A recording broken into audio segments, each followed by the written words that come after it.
I used to think I had life figured out. Not so much. Maybe parts of life, but definitely not the whole thing. That's hilarious, really. Which brings me to today's topic. Something I want to make very clear as you listen to my podcast episodes is that I'm speaking just as much to myself as I am speaking to you. I don't have all the answers to life's questions. What I have is my own experience. That's what I'm sharing. Hey there, it's me, Core, and you're listening to Exercising Self-Control from Fitness to Flourishing. I mentioned in a recent episode that I'm a work in progress. I think that applies to anyone at any level of success or knowledge. Those we look to as masters in their field would be the first to claim they're still working on it.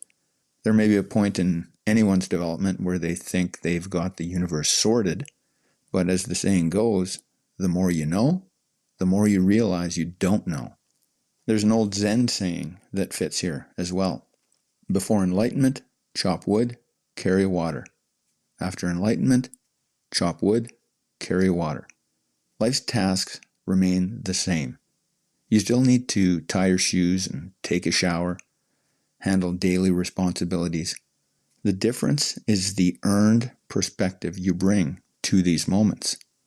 When I talk about virtuous self-control, I do it with a certain level of conviction and passion because that has been my experience.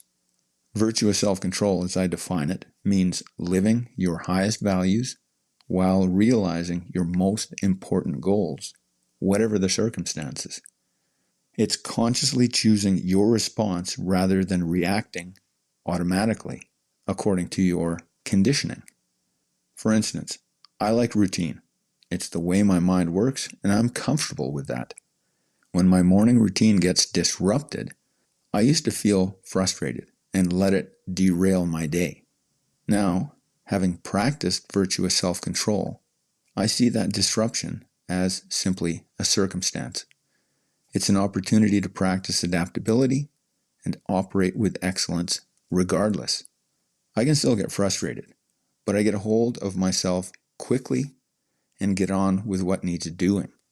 When I apply the principles, skills, and systems I've developed well, especially when I find myself emotionally off kilter, I regain my equilibrium more often than not. It's not 100% equanimity all the time, but it's much better than it used to be. This philosophy has given me a level of peace and perspective on any problem that I face like nothing else I've come across. That's the foundation from which I speak to you. You might be wondering why I'm telling you this. It's because you have as much wisdom as anyone when it comes to what you're experiencing in your world. Where I can help is in specific areas: health, fitness, exercise, behavior change, and self-control. To quote Liam Neeson from the movie Taken, what I do have are a very particular set of skills. I'll stand behind those skills within their proper boundaries. I know where my knowledge ends, and I try never to go beyond that line. So, that said, take what serves you and leave what doesn't. You're the expert on your own life. I'm simply sharing what I've learned from my own experience exercising virtuous self-control. That's my commitment to you. Authentic experience, honestly shared. And, as I said in the episode, your greatest responsibility. When it comes to your experience of the circumstances in your life, you are the deciding factor. That's it for today. Catch you next time.